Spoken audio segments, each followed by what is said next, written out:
रविवार की दोपहर जब घड़ी की सुइयां 2:30 का वक्त दिखाएंगी, तब एक हरा बटन दबेगा और 9 सेकंड के अंदर 100 मीटर ऊंचे ये ट्विन टावर मलबे के ढेर में तब्दील हो जाएंगे।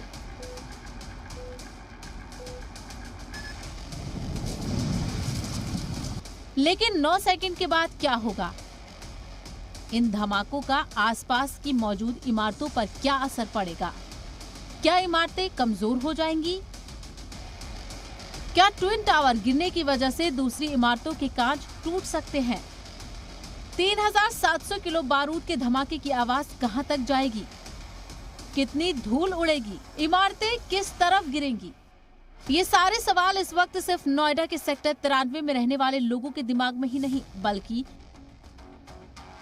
करप्शन की इस इमारत के ध्वस्त होने का इंतजार कर रहे लाखों करोड़ों लोगों को है। क्योंकि इमारत भले ही नोएडा में गिरने वाली हो, लेकिन निगाहें इस धमाके पर पूरे मुल्क की हैं।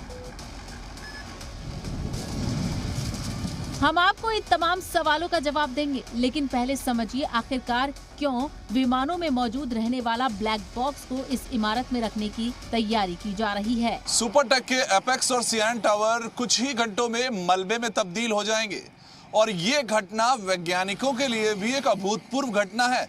तो और वैज्ञानिक भी चाहते हैं कि इससे जुड़ी हर एक जानकारी उन तक पहुंचे और इसीलिए इन दोनों टावर्स में, ट्विन टावर्स में ब्लैक बॉक्स लगाए गए हैं। वो खास तरह के ब्लैक बॉक्स जो हर एक जानकारी, हर एक डिटेल रिकॉर्ड करके देंगे वैज्ञानिकों को। आपने इससे पहले तैयारा हादसे के बाद अक्सर ब्लैक बॉक्स तलाश करने और हादसे की सही वजह जानने की खबरों के बारे में सुना होगा, लेकिन 100 मीटर ऊंची इमारतों के गिरने के दौरान होने वाली सारी एक्टिविटीज को ठीक से समझने के लिए सेंट्रल बिल्डिंग रिसर्च इंस्टीट्यूट के साइंसदान ट्विन टावर में ब्लैक बॉक्स रख रहे हैं। कि यूनिक एक इवेंट है, उसको कैप्चर करना चाहते हैं हम अपना साइंटिफिक स्टडीज के लिए, और क्या एग्जैक्टली होने जा रहा है उसको इवेंट को कैप्चर करने के लिए। तो डिफरेंट बिल्डिंग के along the height so different black box लगने जा रहे हैं।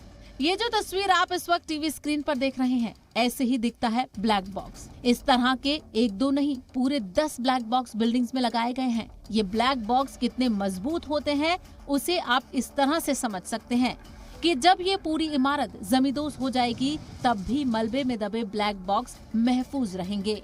धमाके के बाद CBRI के साइंसदान बिल्डिंग के मलबे से इन ब्लैक बॉक्स को तलाश करेंगे।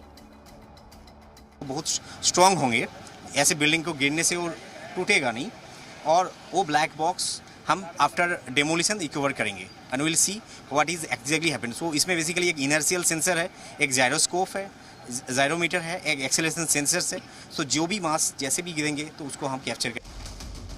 चलिए अब हम आपको ये भी समझाते हैं आखिरकार ब्लैक बॉक्स के जरिए साइंसदान किन चीजों की स्टडी करना चाहते हैं। दोनों टावर्स के अंदर ब्लास्ट के दौरान क्या हुआ? ब्लास्ट के दौरान कितना कंपन होगा? ब्लास्ट की आवाज कितनी तेज थी? धमाके के बाद धुएं का लेवल क्या था? बिल्डिंग का मलबा कितनी तेजी से गिरा? बेसमेंट की सतह पर दबाव कितना बना? अब तक ब्लैक बॉक्स का जिक्र किसी तैयारे के क्रैश होने पर उसकी जांच में ही आता था। पहली बार किसी डेमोलिशन में जानकारी जुटाने के लिए इनका इस्तेमाल होने वाला है। अब आपके दिमाग में ये बात भी आ रही होगी, क्या ट्विन टावर में लगने वाले ब्लैक बॉक्स ठीक वैसे ही ब्लैक बॉक्स हैं जिनका तैयारों में इस्तेमाल होता है? साइंसदान के मुताबिक दोनों ब्लैक बॉक्स में कई बातें एक सी हैं, लेकिन तैयारों का ब्लैक बॉक्स ज्यादा एडवांस होता है। हाँ, उस तरह से उनका और भी मॉनिटरिंग पैरामीटर्स होते हैं। यहाँ पे हमारे एक्सेलरेशंस, फिर इनर्शियल मेजरमेंट सेंसर, ये सब रहेंगे। इसको नापने के लिए अलग अलग जगह पे बिल्डिंग के अंदर ही हमने लगाया, बिल्डिंग के ऊपर जिस जगह पे विस्फोट होना। राइट। चलिए धमाके के बाद बिल्डिंग के अंदर क्या क्या हुआ इसकी जानकारी ब्लैक बॉक्स से मिल जाएगी, लेकिन ये धमाका कैसे होगा अब आप ये भी समझिए। और क्या ये इतना आसान है? ये दिन बिल्डिंग गिराने वाले साइंसदान के लिए कितना अहम है, इसे आप ऐसे समझिए कि इस काम में लगे इंजीनियर्स शनि मंदिर में दर्शन करने भी पहुँचे, ताकि बिल्डिंग गिराने के काम बिना किसी रुकावट के पूरा हो जाए। वैसे इंजीनियर्स ने इस धमाके को वैज्ञानिक कसौटियों में भी पूरी तरह परख लिया है।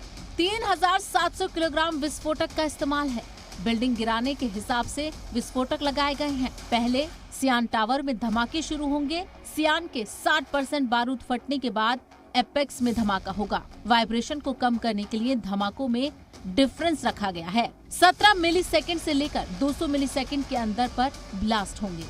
सभी बारूद को फटने में 9 सेकंड लगेंगे और बिल्डिंग नीचे गिरने में 4 सेकंड लगेंगे।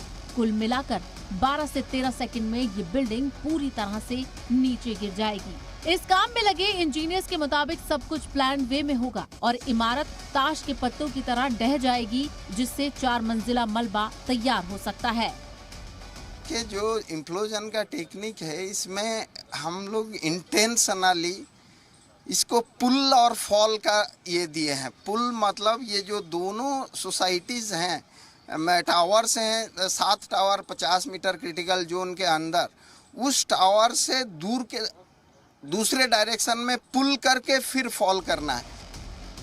कुल मिलाकर ट्विन टावर्स को गिराने की तैयारियां फुल प्रूफ हैं। सिक्योरिटी के लिहाज से भी तैयारियां पूरी हैं। आसपास रहने वाले लोगों को बाहर निकाल लिया गया है और सभी को उस धमाके का इंतजार है जब करप्शन के इन टावर्स को मलबे में तब्दील करने वाला धमाका किया जाएगा। वरुण भसीन की रिपोर्ट, जी मीडिया, नोएडा।